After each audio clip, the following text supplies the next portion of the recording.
Hi everyone, we'll be waiting 2 to 3 minutes before starting the webinar, just simply to accommodate for the rest of the attendees who are in the middle of connecting.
Welcome everyone, thanks for joining us and thanks for being part of our community. My name is Valen Kolika and I'll be your host for today. A few reminders before we start. If you have issues viewing the stream at any time during this presentation and you're using the web browser version of Teams, please refresh your browser. If you're using the desktop app of Teams, please exit and rejoin. Please note that this webinar is being recorded and will be shared publicly.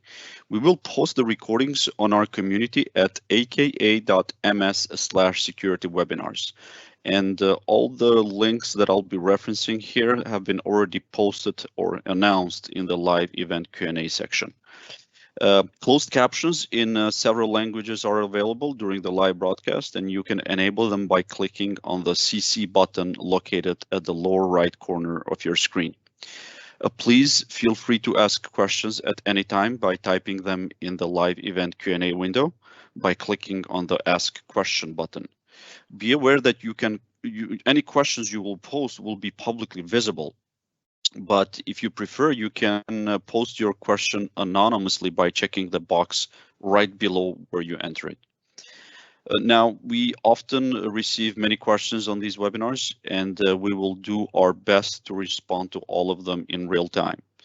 In the event if the answer was not provided, or if you may have additional questions post this event, please don't hesitate to reach to us by raising your question on Azure Sentinel forum at aka.ms/Azure Sentinel community.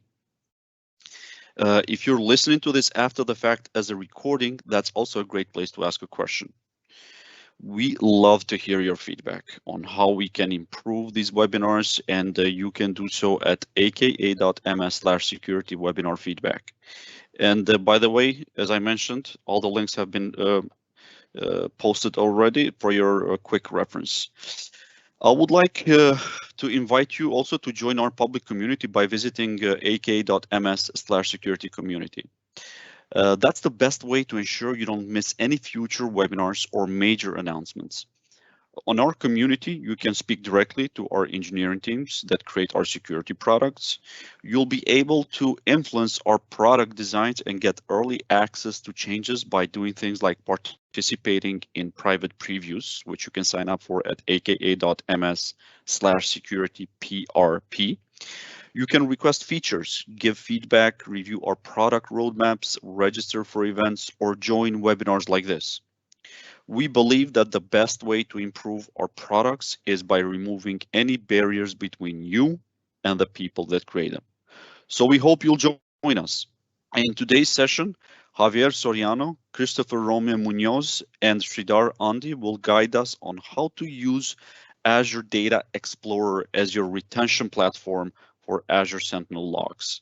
All three are program managers with our Azure Sentinel team, and without further ado, I will turn it over to them. Gentlemen, the floor is yours. Thank you, Valon. Thanks again for the great introduction there. Again, everybody, happy Wednesday. Welcome to the Azure Sentinel using Azure Data Explorer as your long-term retention platform. This is a topic that we're very excited to talk about and present you the different options that we have when it comes to how to retain data in Azure Sentinel and how to find that right balance between realizing cost savings and also having the right usability across Azure. For today, we hope that we provide a lot of guidance and understanding when it comes to why is long-term retention important, what are the different options that we have when it comes to storing data long-term across Azure, and also the different features, for example, log analytics data export, and also the Azure Data Explorer proxy features that allow us to bring in data into Azure Sentinel and then store them in other services. Lastly, we are going to talk about the different architectural options that we have for long-term retention and what are the cost calculations that actually allow us to realize cost savings across Azure Sentinel. All right, so first off, why do we need long-term storage retention? As we all know, as enterprises are pursuing digital transformation, they are migrating or not operating side by side with a on-premise security information and event management system, and also a cloud-based system like Azure Sentinel. Now, to meet the different security challenges that we have across the process, a lot of customers and a lot of CISOs and different organizations, they're revamping the way that their security and incident and event log retention policies are actually being processed across the way. Okay, so right now for Azure Log Analytics, we allow up to 2 years of retention. However, this might not be enough in order to meet audit and compliance requirements. So a question that we often get that often arises is, what is the value of retaining multiple years of event logs? Is multiple years of log retainment purely a compliance tick box, or do we have other security use cases? And the answer is that it is both. Some industries, depending on the advice that you're getting from legal counsel, you need to restore data for up to 12 years, up to 7 years. And also security operation centers, they need to have access to those different event logs for at least 3 months, if not more. Now, we do want to mention that right now for Azure Sentinel, the retention of the logs of the critical security data that is being ingested is being charged at 0.1 per gig a month. And to be frank, that can honestly be a big portion of your Azure Sentinel cost. So here we have a quick example here up in the screen, and that is that if you have 1 terabyte of data ingestion with 1 year retention, mind you, keep in mind that these are the prices for ECUS2, your ingestion will be $79,000 per month, and your retention will be approximately $33,000 per month. All right, so how do we actually find that right balance where we can still have access to our data, right, or that historical data, if we still have to, investigate a certain incident, and how do we actually find the right balance to also meet regulatory compliance standards? So we definitely want to say that we do have many different options across Azure that allow us to integrate Azure Sentinel with these different services to find that right balance when it comes to cost savings and also usability. So here I have a quick snapshot of the different options that we have for long-term retention. The first one being Azure Sentinel Log Analytics. As you all know, Azure Sentinel is a cloud lead gen when it comes to SIEM, is a SIEM that provides both SOAR capabilities and also advanced SOC features. It allows a SOC to get out of the box rich context when it comes to the different security logs that are being ingested. We also have UEBA that can greatly reduce the alert fatigue across an environment. We have threat hunting that can empower a SOC to proactively look for sign of intrusion. And we also have visual investigation that can greatly reduce the time it takes to investigate a threat and also respond to a threat. Now, we do want to mention that for the Azure Sentinel option, this is charged based on the ingestion, right? The volume of data that is being ingested into Azure Sentinel, and we are also charging retention. At the moment, the max retention for Azure Sentinel is 2 years, and I do want to say that the first 90 days is free. After the 90 days, that's where you get charged for the retention of the data that is being ingested into Azure Sentinel. On the right-hand side here, we have the next option, and that is Azure Data Explorer. Azure Data Explorer is a great option. It's a data platform for log and telemetry data. Now, I do want to say that there's no out-of-the-box SIM or SOAR features that come with Azure Data Explorer, but I do want to make sure that you keep in mind that all of that can be built on top of it, right? So the great thing about Azure Data Explorer is that you can send data to Azure Data Explorer and you will still be able to query that data, meaning that that data is still accessible to your security operations team. The last two here, the charge when it comes to Azure Data Explorer is based on compute and also storage. And now the beautiful thing about Azure Data Explorer is that there's unlimited retention. And right now the default is 100 years. So I do know that there are certain regulatory compliance standards that you have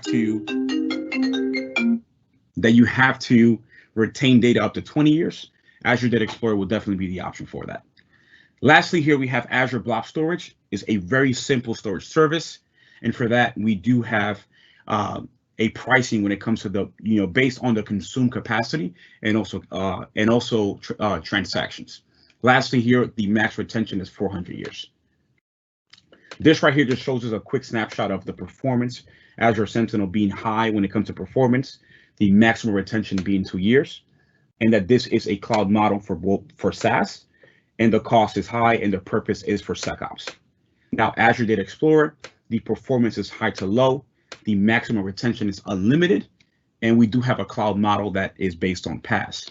Now, the cost is medium, but the great thing here is that it does provide your tier 3 analysts a extended platform for threat hunting, for compliance, and also for trend analysis.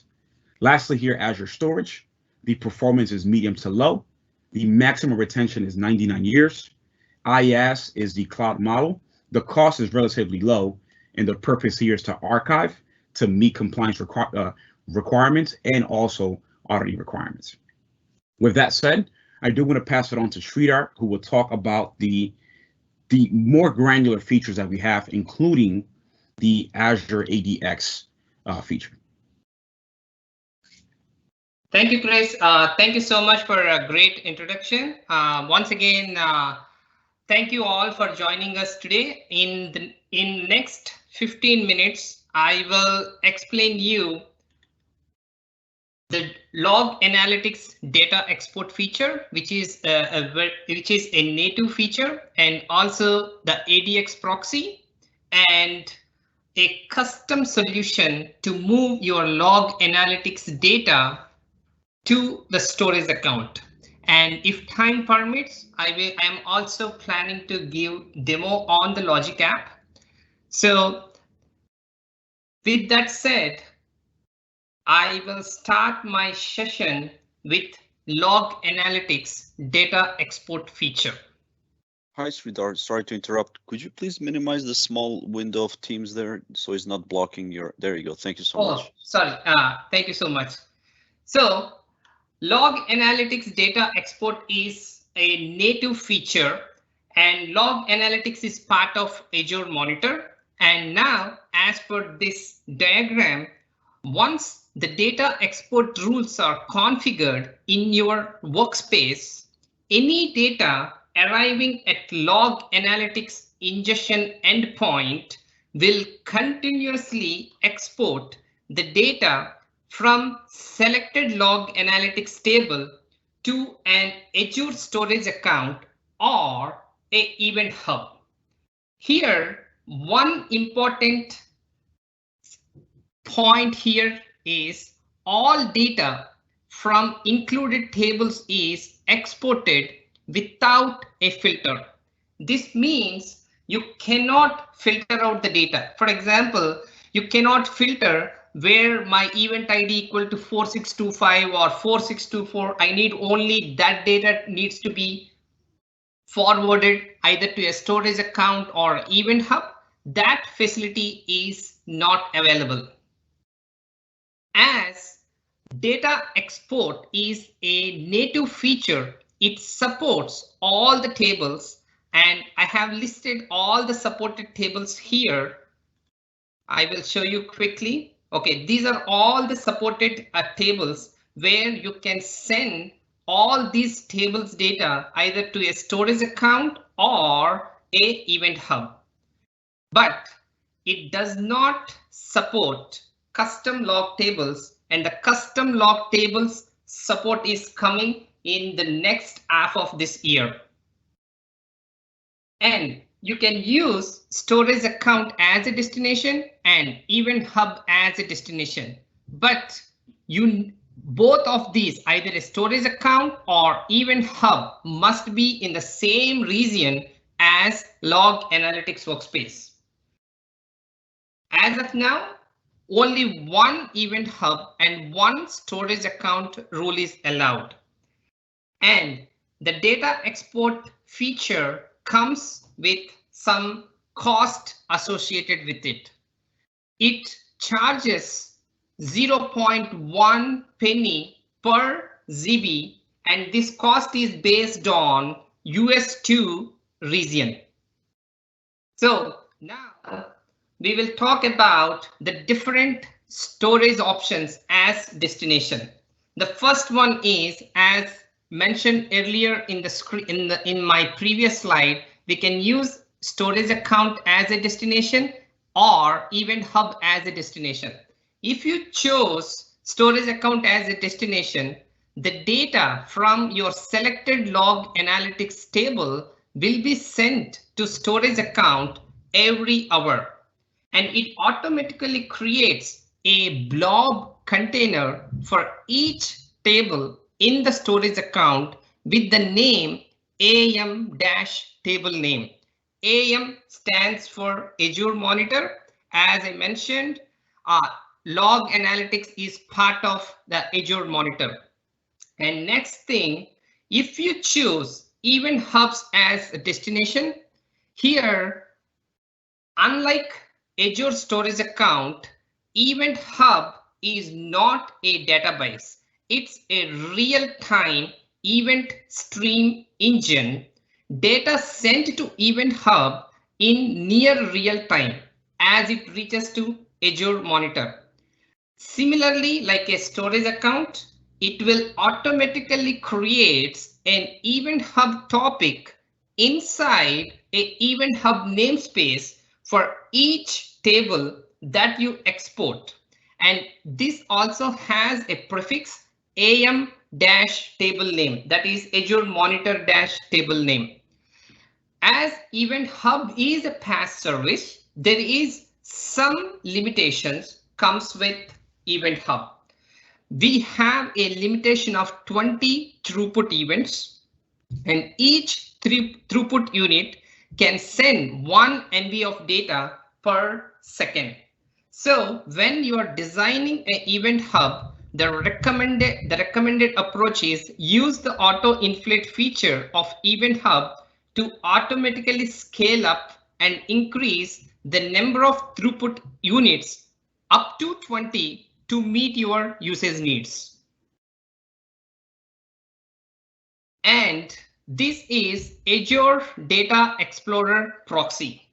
The Azure Data Explorer supports cross-service queries between Azure Data Explorer, if you have application insights, and log analytics.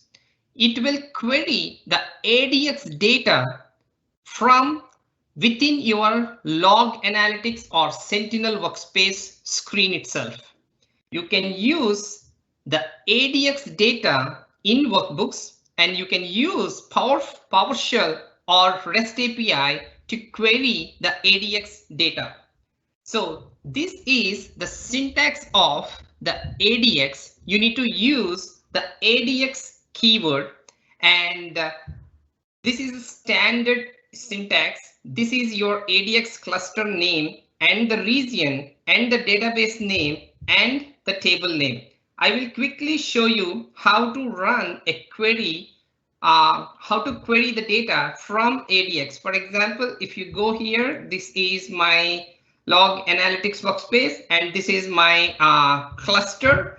I'm just running my cluster data. I am trying to get the data from the storm events, and this is my Sentinel log analytics workspace.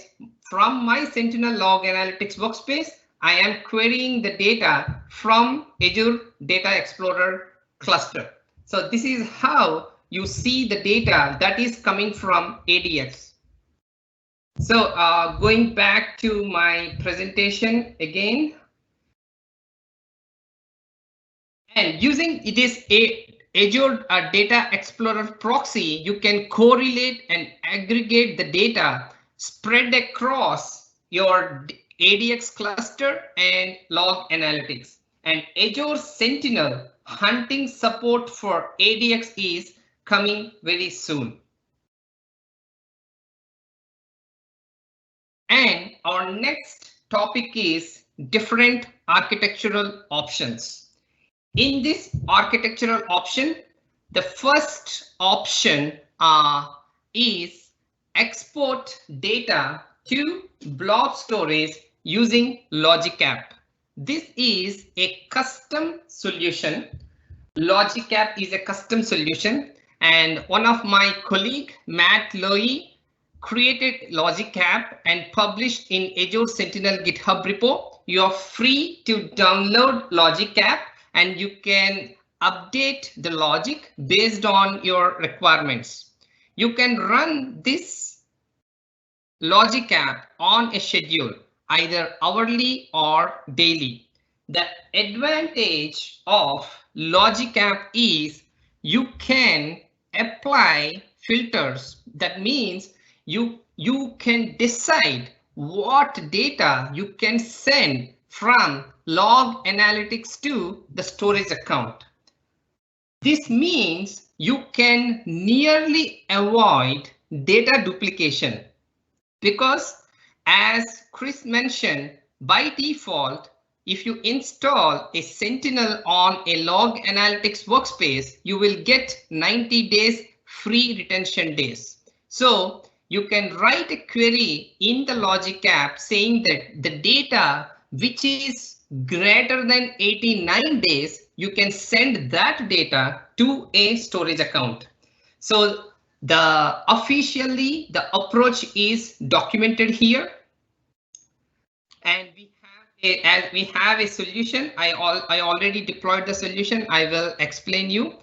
But before going to demo, I will give you when to use this Logic App. My recommendation is when you have small to medium deployments, then use this Logic App approach. And also when cost is a biggest concern. For example, I want all my data for my regulatory requirements and I don't want to run any investigations on my long-term data, then you can choose this approach. And why the last statement, running investigations on the data that is stored on the storage account is very, very tough. Because every time you need to generate a SAS token URL for each blob, and you need to use that command using in KQL using external command, and then you need to query the data. For example, let's say if your Logic App is running every hour, that means you will have 24-hour blob, 24 blobs for each table. So if you want to combine these things, you need to create 24 SAS token URLs. So that's the main thing. So before going to the pros and cons, I will take you to the demo first, and then I will come back here and I will explain you the limits which I mentioned earlier, and then we will discuss about the pros and cons. So this is my logic app. So let me go to my designer here. OK, so straightforward, I downloaded this logic app from my GitHub repo. The only thing I did is I updated the start time and end date. OK, as of now, my recurrence is 1 day, and you can set it every hour. For example, we have every month, every week, every day, every hour. So it depends upon your requirements. You can change the logic app as per your requirements. And this is my start time. OK, I just mentioned the last 29 days. OK, and this is my end date. OK, 29 minus 28, that is 1 day. And I am running the standard logic app log analytics query here. So I have some excluded types also. For example, if your log analytics also having some heartbeat other performance tables, and if you want to avoid ingesting those tables into the storage account, you can add those to the excluded data types. And this is how we will compose the tables and it will run. OK, I will run this query. And one more advantage with this logic app, OK, you can send the custom log tables also to the storage account. That is another advantage with the logic app feature. So my logic app is running, and I will go to my storage account. Let me go to my storage account.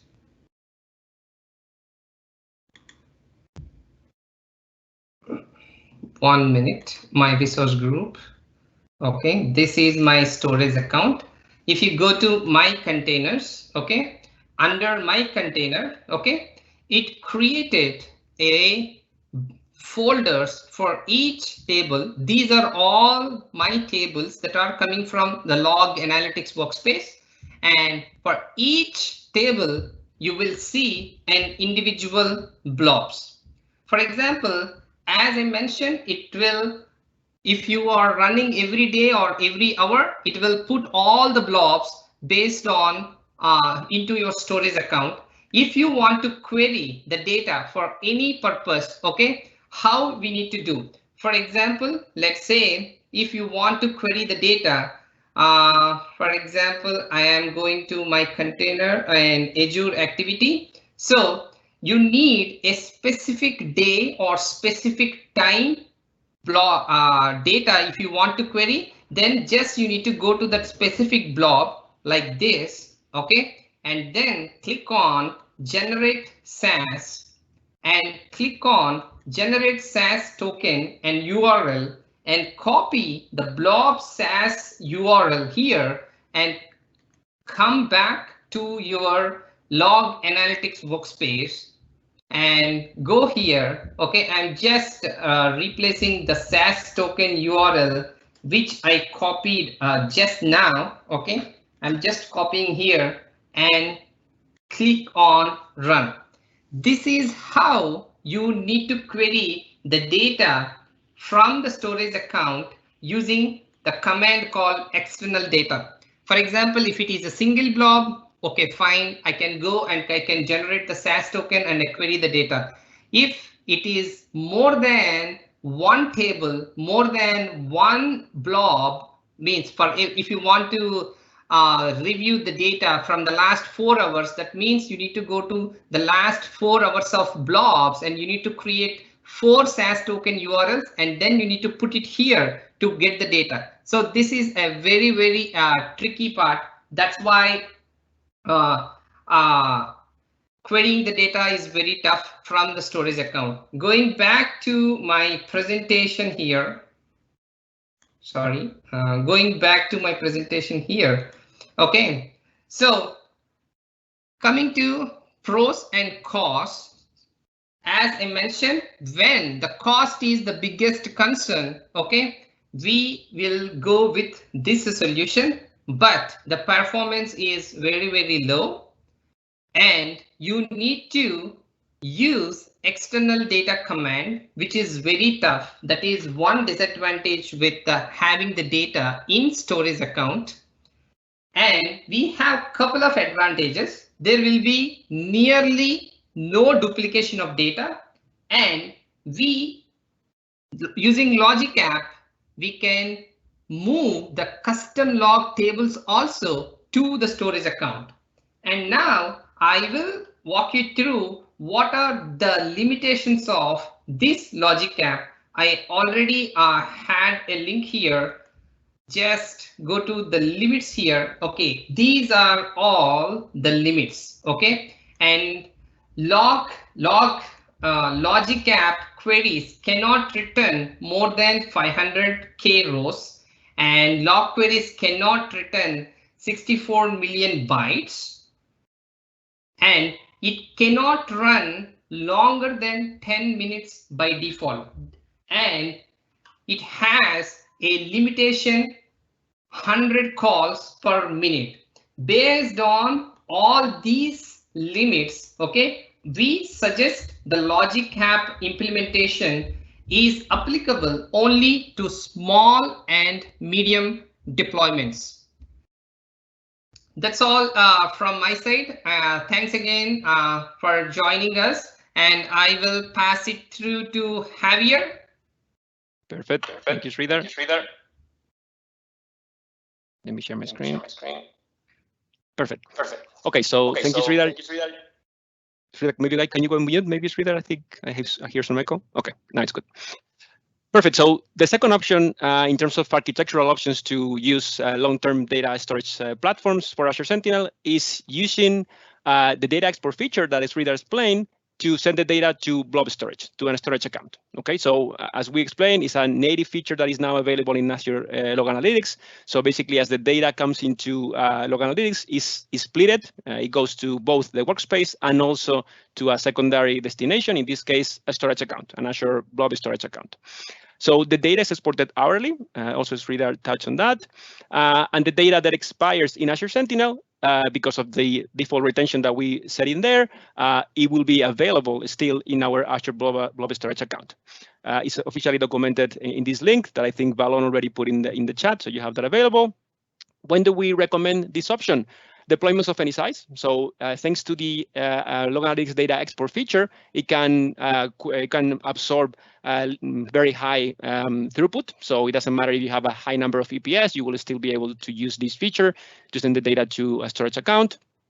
Also, when the cost is the main concern, because we're sending the data to a storage account, it is a very cheap service, so you don't have to have concerns about the cost in that case. When do we want to use it in terms of the use cases? When we need that data to be available for compliance and audit purposes. If we need to really run investigations on that long-term data, we don't recommend this approach because of the reasons that Sreedar explained, because you have to use the external data command to query the data that is sitting in blob storage, and that can become very cumbersome when you need to do it frequently, right? Here's just a table of the different talking points about this solution. The cost is very low compared to just storing the data in Sentinel. Still, you have to assume the data export cost. That has a little cost, but still, even if you have that data export cost and the Azure storage account cost, this will still be very, very cheap compared to keeping your logs in Azure Sentinel. The performance is low. Again, we're using Azure Storage as the platform, as the backend platform. So that is a slow service in terms of performance. Can you reuse the KQL queries that you have existing in Sentinel? No, because you need to use the external data operand, which, as we said, can be cumbersome in some cases. There's data duplications, yes, because in this case, as we said, the data is duplicated, is sent to the storage account as it is ingested into Sentinel. So for the first X number of months that you keep the data in Sentinel, it will be also available in the second storage platform, in Azure Storage account. So you have some duplication of data for a number of months. And custom tables are not supported. So I think Sreedar also mentioned this. The data export service doesn't support currently custom tables. So if you do have custom log tables in your Azure Sentinel workspace, what you can do is combine this solution with the one that Sreedar explained, the one with logic apps. Next solution is exporting the data to Azure Data Explorer using our Log Analytics data export service. Okay, so you see here on the right the architecture. The idea is that the data is ingested into Azure Sentinel, and you keep the data there for an X number of months, and then you use our data export feature to send to an event hub. Okay, that data is sent to Event Hub, and then ADX, Azure Data Explorer, is the one that grabs the data from the Event Hub and then ingests that data into Azure Data Explorer and makes it available for the SOC users to query the data. We have this line as dotted line because, as Sreedar has shown, we can query the data that is sitting in ADX from within Sentinel. So in reality, the SOC user doesn't have to access a secondary portal to query that data. It can access that data from within the Sentinel portal, the Azure portal. Okay. Also, it's important to mention that the table schema is preserved. So the same schema that you have in your tables in Azure Sentinel can be used in Azure Data Explorer. So you keep the same exact number of fields and structure and schema, so you can query the data the same way you do in Sentinel. When we use this approach, deployments of any size, really, we can absorb as much traffic as we want using the data export feature and even having combination.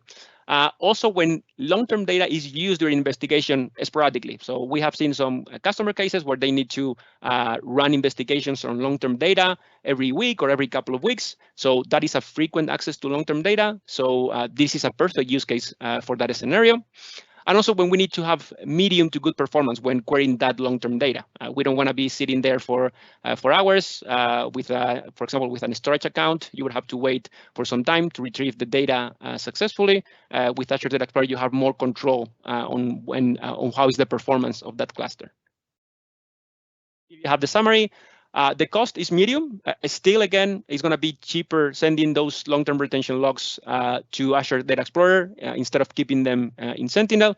But you have to take into account two cost components here. You have the cost of data export that you do here, and also the cost component of Event Hub. So Event Hub also has a small cost that you have to take into account. Performance here we put medium to high. Why medium to high, or even we can choose to have it low to high, because you can control the size of the ADX cluster that you have provisioned. So an Azure Data Explorer cluster is just a collection of nodes that run a specific analytics engine on top of them, right? So you can choose to have a cluster with one node or a cluster with 10 nodes. It depends really on your workload. You can also have the option to auto scale the cluster. That's also something that ADX supports. So that's why we put there medium to high. If you want to run your investigations in long-term storage rapidly, you can increase the size of your cluster to have high performance during a specific period of time. And then when that investigation is over, you can resize the cluster, shrink the size of the cluster, make it smaller to save some cost. Or even we can shut down the cluster. That is also an option that ADX supports. You can shut down the cluster, and that way we will not consume any money. Can you reuse the same KQL queries that you use in Sentinel? Yes. So the same exact queries that you have in your hunting, in your exploration queries in Azure Sentinel, you can use them exactly the same in Azure Data Explorer to query data that is sitting in Azure Data Explorer. There is data duplications, yes. So during the X number of months that you have the data in Sentinel, the data will be also available in Azure Data Explorer. Obviously, in Sentinel, you have more value on that data. You have, as Chris explained at the beginning, you have UEBA, you have incident management, you have visual investigation. So you have many SIEM, SOAR features that are not available in ADX, but still some data will be duplicated in both places. This approach doesn't support currently custom tables because, as we said, data export, log analytics data export doesn't support custom log tables at the moment. If you have that scenario where you have a mix of native tables and custom log tables, you can use this approach that you have here in the screen in conjunction or in parallel to logic apps for the method to send data of custom tables. Some comments in this case. Event Hub component needs to be carefully designed if you have a high number of EPS. Okay, so right now you can only specify one single event hub as the destination of your data export from a workspace. Depending on the size of your or the number of EPS that you have, you might have to add an additional throughput units to that event hub. And as I said, it can be combined with logic apps for custom table logs. Okay, so here I have a slide with the step-by-step process on how to set up this previous architecture that I explained in the previous slide. So first of all, you have to create the data export, right? So in Log Analytics, you have to configure the data export feature. You can do it via CLI or REST API. Currently, it will be in the supported in the portal in the future. So you have to configure that for the data to be exported to Event Hub. Then you have to create your ADX cluster and database. Then you have to create the target tables that will reside, that will live in ADX. For that, normally you have to create 2 tables. By the way, this process is fully documented, and we have it documented in our blog.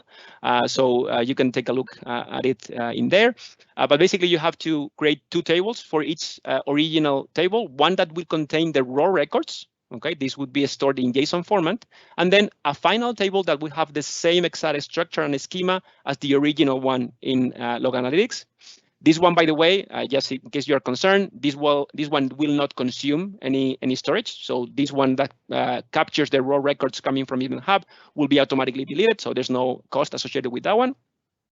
Then you have to do the table mapping. So it shows you, or it defines how the JSON input is mapped to the table fields in the target table.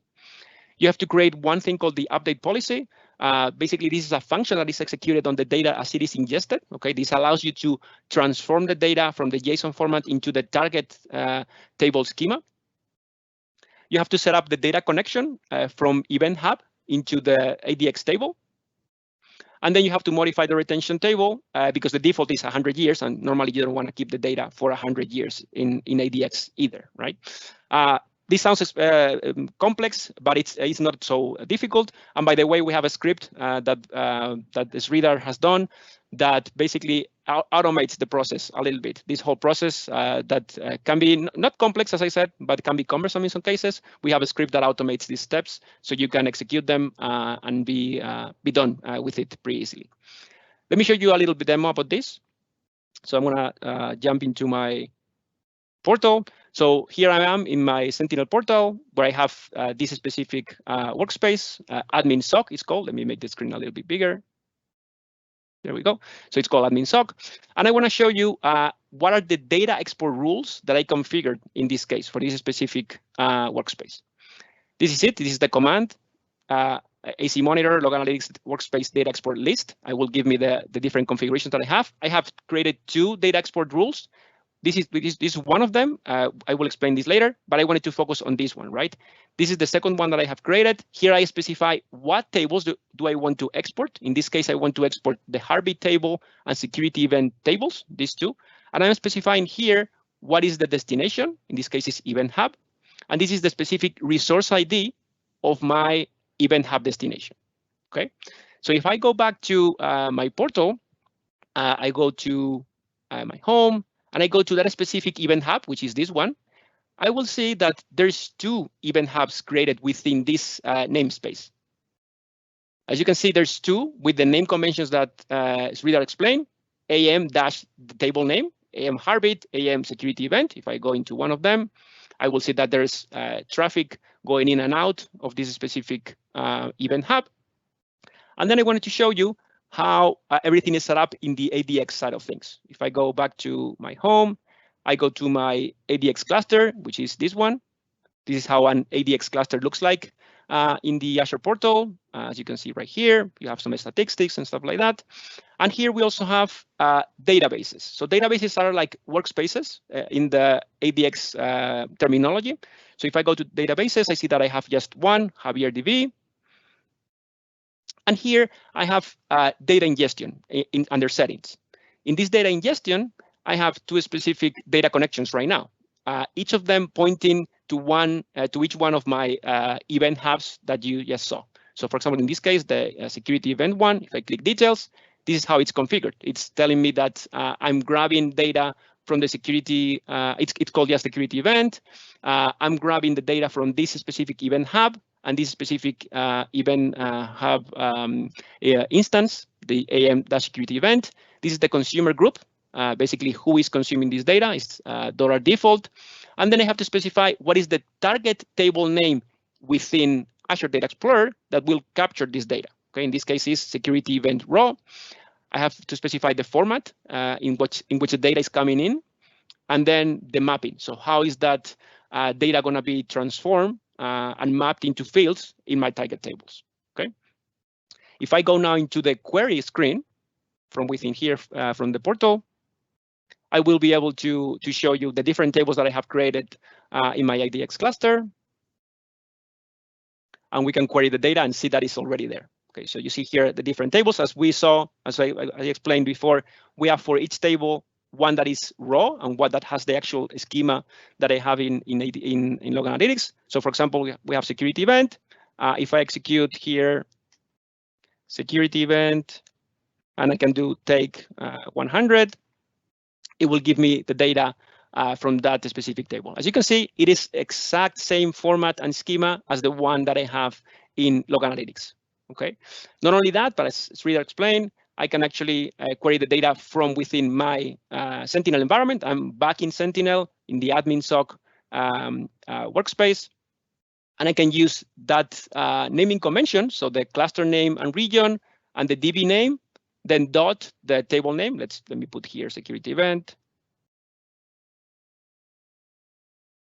And I use just take 100. And this will actually retrieve the data that is sitting, that is stored in ADX, and return it to me. So the analyst, again, doesn't have to get out of the Sentinel interface. He can do it from right here. Okay. And continue with the next option. Okay, this is the next architectural option. And what we do in this case is sending parallel data to both Azure Sentinel and Azure Data Explorer. So in this case, why would someone choose this option, right? So in case there's data that doesn't have any security value, basically, right? So you want to make sure that data that doesn't have any security value is not paying for the Sentinel price, right? So we send from the data source all the data that is maybe not security related to ADX, and then the data that we need Sentinel to work with, basically data used for detections, for investigations, for UEBA, for threat hunting, etc. That's going to go directly into Azure Sentinel. Okay, so again, we are in that way harnessing all the power of Azure Sentinel from a security perspective, and the data that doesn't have that security value, we don't want to pay for the Azure Sentinel price, so we just send it directly into Azure Data Explorer, and the SOC analyst, if it needs to correlate that data with security data or anything like that, they can still access that as we showed you some minutes ago. Okay, there's a reference architecture for this in this link that you can access, probably in the chat. Balon has put that already in there. When do we recommend this? Deployments of any size, obviously, when the long-term data is used during investigation, when there's telemetry that has no security value, and when you need to have that decent performance when querying that long-term data. Okay. Some of the different options that we see here, the cost is medium. Again, in this case, there's no additional cost for data export or for Event Hub, although you have to take into account that the sending the data from the source into ADX we'll need something, right? We'll need maybe Logstash, we'll need maybe Kafka, maybe it needs an Event Hub, depending on the way that you want to send the data into the remote platform, okay? Performance, as we said, medium to high, or even low to high if we want to make it too extreme, because as we said, ADX, we can size it as we want. We can make it a small cluster if we want it to be, if we don't require big performance or high performance. If we want it to be performant, we can increase the size of that cluster and make it more performant. We can reuse KQL queries in this method, not a problem. Data duplication, yes, because you're sending the data in parallel into both places. We support custom tables with this approach. The same data that is being sent from the source into Sentinel can be sent also into ADX. And as I said, also, you need to design data ingestion into ADX. So how you're going to do it? You're going to do it with Logstash, Event Hub, Kafka, other methods. The API directly. So those are the options. Then there's another option. This option is very specific. Basically, what you can do is use data export, the log analytics data export, to send the data to storage and benefit from the very low cost that you have in data in Azure storage. But instead of querying the data with that kind of ugly method of using the external data operator, you can use one specific table type in ADX called external tables. Okay, so you define an external table in ADX that is actually pointing to data that is sitting in blob storage. Okay, you can have other tables if you want in there. That's also an option. But if you just want to use it as a way to make it easier for you to query that data sitting in storage in blob storage, you can just use those external tables, and I will show you in the demo, by the way. So this one supports tables deployments of any size because, again, we're relying on the continuous export feature. And when it's using the data is being used in investigations sporadically, but again, we don't require good performance, and performance is a secondary concern. Okay, here we have the summary. Again, the cost is low in this case because we're storing the data in blob storage. The performance is low because, again, blob storage doesn't have that big performance, or even doesn't have the ability to tune the performance as we want it. Reuse KQL queries, more or less, I here put minimal changes. Why? Because when we are querying an external table from within ADX, we cannot use the exact table name, the same table name. You have to use, you will see it in the demo, one keyword that is called external data. Okay, you will see it in the demo.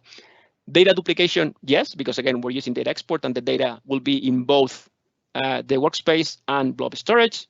Doesn't support custom tables currently because we're using data export. And one important thing to mention here is that the ADX cluster can be very small or even shut down when we don't need it, or just one node, right? Because again, in this case, the performance the performance bottleneck is going to be blob storage. It's not going to be the size of the ADX cluster. It's going to be blob storage. So why have a big cluster? You don't need it. You can just have one single node to use in your queries. And when you don't need it, when you're not querying long-term data, just shut it down and save some money. So let me show you a demo of this. So if I go back to my demo screen, I think I showed you here. Yeah, here is the other data export rule that I was showing you, right? This one at the beginning. This one is exporting the perf table from my admin SOC workspace, the admin SOC workspace that I have here. And as you can see, the destination is a storage account. And this is the specific storage account resource ID. As you can see, the name of the storage account is export to ADX. Okay, so here is the storage account, export to ADX. If I go to containers, this is basically the folder, the container that has created the data export feature. And then the format or the file path structure that creates that is created by the data export feature is like this. It's pretty long, right?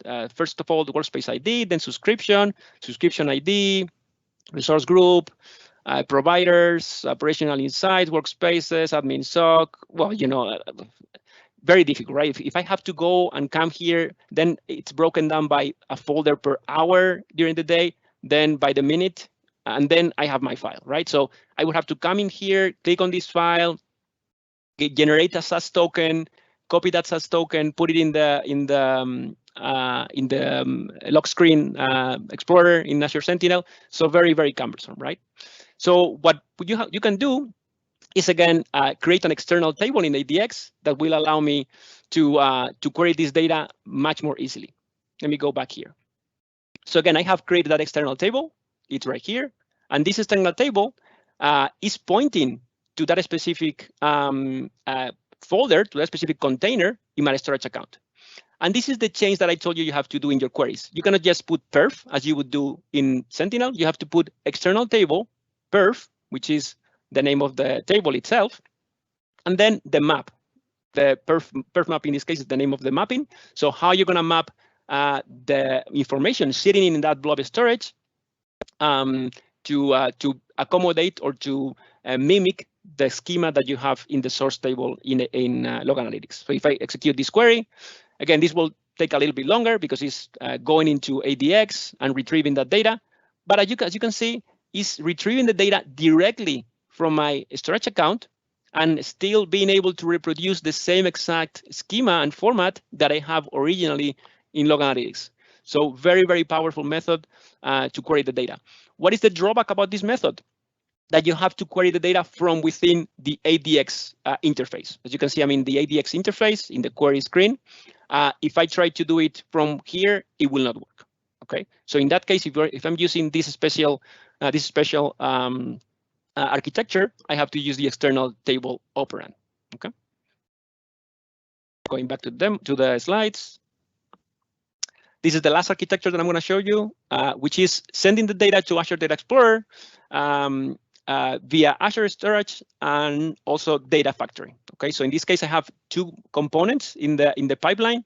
Basically, the data is exported to Azure Storage using log analytics data export, and then in order to copy the data just that is about to expire, not all the data, and so I don't have duplication of data, I can use Azure Data Factory with a daily copy job to be able to grab that data from Azure Storage and put it into Azure Data Explorer. Okay, so this is recommended for deployments of any size, when you need to have decent performance, when querying long-term data, and when you use that data frequently in investigations. Good points about this one. Low cost, because you're using blob storage, and again, you're not duplicating the data because you're using Azure Data Factory to move only data that is about to expire in Sentinel. You can play with the performance, as we said. You can resize the ADX cluster to make it as big as you want. Doesn't support custom tables because we're relying on data export, and the only issue is that it has increased complexity, right? You have to maintain multiple components in the pipeline. Okay, the last section that we have in the agenda is how to do cost calculations, how to realize the cost that you're going to obtain by using one of these methods. So here I have a slide that summarizes what you need to take into account. Okay, so first of all, what data do you need to calculate the difference? First of all, the ingested gigabytes per day. This is very basic. We all know that this is going to be used when we calculate the Sentinel price, so we need that data. Also, if we are going to put into our solution the Event Hub component, we also need EPS number, okay? Because Event Hub is charged on both numbers, a combination of both numbers, the throughput and the EPS. And obviously, we need also, as an initial data needed, the total retention that we expect. To calculate Sentinel is very easy. You just go to the official pricing calculator, you put your number, and it will give you the output, not changing the number of months. ADX, you can use the Data Explorer calculator. Okay, so I'll show you in a second. We have time.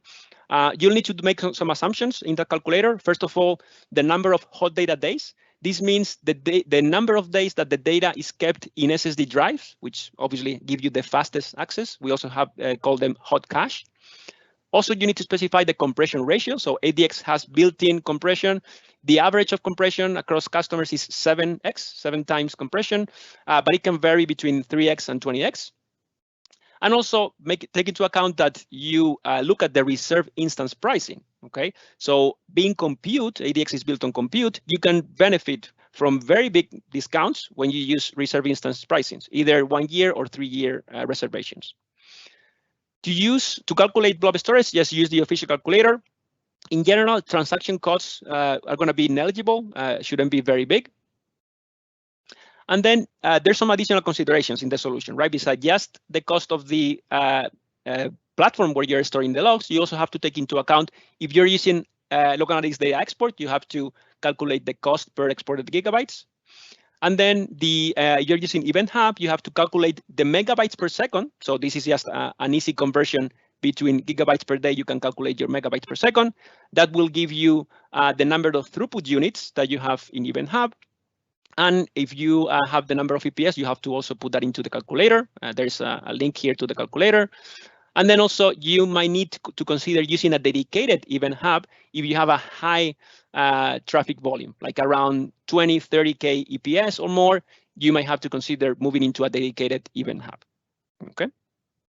Let me show you just 1 second before we close the Data Explorer calculator.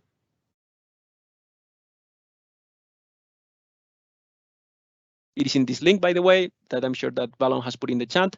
And here you have some numbers, right? So imagine that I say I have 1 terabyte per day ingestion. I want to keep the data in hot cache for 7 days. I want to keep the data for 1 year. And the data compression is 7 by default. Let's leave it at that. The region. And then here you see the price. You would pay here in this case $2,600 per month. But as we mentioned, look at the benefits or the savings of using reserve instances, right? You can go as $1,000 less by choosing 3-year reserve instances. Okay, so here you can have you can make some calculations. Perfect. I think that's it from a slides perspective. Here I have some resources that are important. First of all, the Azure Sentinel integration with ADX blog post. So we have a blog post that explains more or less the concept that we explained today. Here we have also the pages that explain the log analytics data export feature, the data explorer proxy feature, and then some other generic documentation. So hopefully we're on time, and I open it up for Q&A in case there's something in the chat that we haven't answered. Yes, we're at the top of the hour here, so thank you so much, Javier, Chris, and Sreedar for this wealth of information, and thank you also for answering all the questions in the back door here. The team did a great job on that. So I would like to remind the listeners that the best way to ensure that you don't miss any future webinars or major announcements, please visit our landing page at aka.ms/security-community. And while you're there, you'll find easy ways to navigate and find the resources and learning content relevant to our security products and the communities itself. So a good start, I would suggest, would be browsing our bite-sized product videos, ninja trainings, recordings of past webinars, GitHub communities, and more. We love to hear your feedback on how we can improve these webinars. So please take a minute submitting your webinar feedback at aka.ms/security webinar feedback. And in case we missed your answer or you have additional questions, please post them on our Azure Sentinel forum at aka.ms/Azure Sentinel community. I want to thank you all for being part of our community and for joining on these webinars. So we hope to see you next time. Goodbye. Thank you so much.